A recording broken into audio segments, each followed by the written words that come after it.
रफ्तार देखी जा रही है। बंगाल में तो अभी भी स्ट्रीट फूड हिंसाओं का दौर जारी है। वहाँ की सरकार बोलती है बीजेपी का हाथ है, बीजेपी कहती है वहाँ की सरकार अपीजमेंट पॉलिटिक्स कर रही है। इस पूरे मामले पे आपका क्या रुख है? जहाँ कहीं भी हिंसा या वायलेंस होती है उसकी जिम्मेदारी वहाँ के स्टेट गवर्नमेंट पर आयद होती है।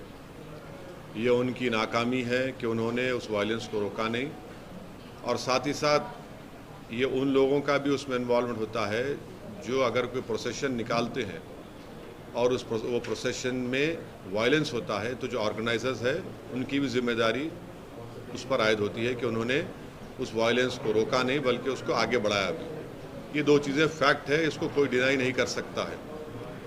और तीसरी बात यह है कि जो कुछ बिहार में हुआ है, बिहार शरीफ में, जहाँ पर एक 100 साला मदरसे अजीज़िया को जला दिया गया, एक मस्जिद के मीनार को डैमेज किया गया और वहाँ पर एक टारगेटेड मुस्लिम माइनॉरिटी के दुकानों को निशाना बनाया गया, इससे साफ जाहिर है कि इसमें बहुत बड़ी प्लानिंग हुई है। और बिहार की नीतीश कुमार और तेजस्वी की सरकार को ये मालूम था कि नालंदा एक सेंसिटिव डिस्ट्रिक्ट है, नीतीश कुमार मुख्यमंत्री का होम डिस्ट्रिक्ट है, उसके बावजूद भी आप सासाराम में भी गड़बड़ हुई। तो ये सरासर बिहार में जो कुछ हुआ ये सरकार के ऊपर जिम्मेदारी आयद होती है कि उन्होंने वायलेंस को रोका नहीं, और उनको मालूम था, उनके पास रिपोर्ट्स, इंटेलिजेंस रिपोर्ट्स थे कि यहाँ पर वायलेंस हो सकता है।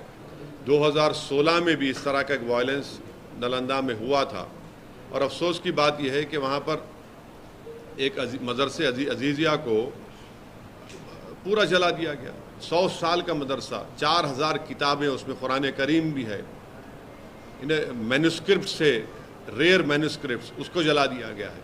और आपके वहाँ हुकूमत की नाकामी, और आप देखिए कि नीतीश कुमार जो है उन पे कोई रिमोर्स ही नहीं है, उनको कोई तकलीफ ही नहीं हो रही उनको। कल इफ्तार की पार्टी में चले गए, टोपी सर पर पहन लिए, शॉल पहन लिए, अरे कुछ तो हमदर्दी दिखाते, गम दिखाते। और वो आरजेडी का जो नेता है वो कहता है कि ट्वीट कर दिया। अरे भाई ज़बान से बोलो ना, कंडेम करो। तो ये पूरी खुली साजिश है कि बीजेपी इस तरह से ये जो राइट हुआ है बिहार में, उसके ज़रिए से वो अपना कंसोलिडेशन करना चाहते हैं, और नीतीश कुमार और तेजस्वी यादव ये चाहते हैं कि मुसलमानों को बिहार के हमेशा उनके दिलों में खौफ पैदा कर दिया जाए। तो सुनिए, ट्वीट से काम नहीं होगा। आप सत्ता में हैं, आप मंत्री हैं, आप पावर शेयर कर रहे हैं, क्यों नहीं अभी तक आप और आपके चचा जाकर उस जगह का इंस्पेक्शन करते, उस मदरसे अजीज़िया का, उस मस्जिद को जुटाने की कोशिश की गई थी? क्यों नहीं आपकी सरकार ने अब तक कंपनसेशन का ऐलान किया? क्यों नहीं अभी तक आपने उन पुलिस वालों के खिलाफ एक्शन लिया जिनकी मौजूदगी में वायलेंस हुआ? क्यों नहीं आप ये अरेस्टिंग जो लोग किए कर रहे हैं? ये तो इनकी नाकामी है, बिल्कुल सरासर इनकी नाकामी है, और हम कंडेम करते हैं। और देश के होम मिनिस्टर बोलते हैं कि उल्टा लटका देंगे अगर उनकी सरकार होती। तो फिर वडोदरा में क्या हुआ? उल्टा लटका देंगे तो कर्नाटका में इदरीस पाशा को जिसने मारा उसको उल्टा लटकाएंगे होम मिनिस्टर साहब? कर्नाटका में आपकी सरकार है ना, आपका मुख्यमंत्री है। इदरीस पाशा को रामनगर डिस्ट्रिक्ट से किडनैप करके 20 लाख रुपये रैंसम पूछा गया, 20 लाख रुपये, और नहीं देने की बुनियाद पर उसको आप मॉबलिज कर दिए, उसको उल्टा लटकाएंगे। जुनैद नसीर को हरियाणा में मार दिए ले जाकर, क्या होम मिनिस्टर अमित शाह उन जो मारने वालों को उल्टा लटकाएंगे?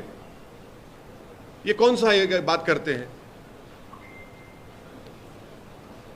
तो बंगाल के हिंसा को कैसे देख रहे हैं सर? मैं जो वायलेंस होता है उसकी जिम्मेदारी स्टेट गवर्नमेंट पर आयद होती है, वो उनकी नाकामी है।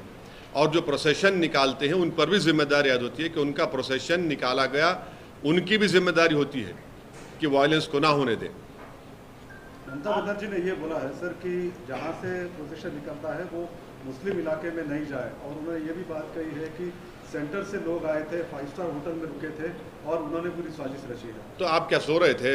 होटल में रेड मारना था, आप उनको उठाना था होटल से उनको।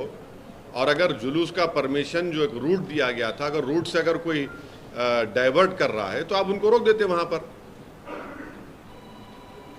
हर प्रोसेशन का एक रूट मैप होता है ना, आप रूट मैप को फॉलो करिए। तेलंगाना में भी हेट स्पीच का मामला सामने आया है सर, रामनवमी के दिन केस तो दर्ज हुआ है लेकिन कोई पुख्ता कार्रवाई नहीं। सुनिए, में भी हुआ है सर। हम तेलंगाना सरकार से इस बात का डिमांड करते हैं कि जिस शख्स ने वाहियात बातें की हैं उसका बेल का कंडीशन यही था कि वो दोबारा इस तरह की बकवास और हेट स्पीच नहीं देगा। उन्होंने इस तरह का भाषण देकर अपने बेल कंडीशन का वायलेशन किया है। हम उम्मीद करते हैं कि हाई कोर्ट में उनका बेल कैंसलेशन के लिए कमिश्नर ऑफ पुलिस और यहाँ का एडमिनिस्ट्रेशन उस पर एक्शन लेगा। और उसी शख्स के खिलाफ महाराष्ट्र में भी एफआईआर हुआ है, तो वो बार बार अपने ही बेल के कंडीशंस को वायलेट कर रहे हैं और ये फिट केस है उनके खिलाफ लीगली आगे बढ़ने के लिए। और संगारेड्डी में जो पटनचेरू में जिस 3 बच्चों को मारा और पीटा गया मार्केट के मामलात में, कल मेरी डीएसपी संगारेड्डी से बात हुई है। उन्होंने मुझे यकीन दिलाया है कि वो अनलॉफुल कन्फाइनमेंट और असॉल्ट का केस बुक किए हैं। मैंने उनसे कहा है कि सर वो उसमें सेक्शन लगाइए 307 अटेम्प्ट टू मर्डर का, क्योंकि एक बच्चे का हाथ टूट गया, दूसरे बच्चे के दांत टूट गए हैं। तो खैर उनको नहीं पता था। आज हम हमारे पार्टी के लोग वहाँ गए हैं, उन बच्चों को भी लेकर गए हैं, केस रजिस्टर हुआ है और उन्होंने मुझे यकीन दिलाया कि अनकरीब में उन तमाम जो एलिज्ड एक्यूज है उनको जल्द से जल्द गिरफ्तार किया जाएगा। इस तरह की घटनाएं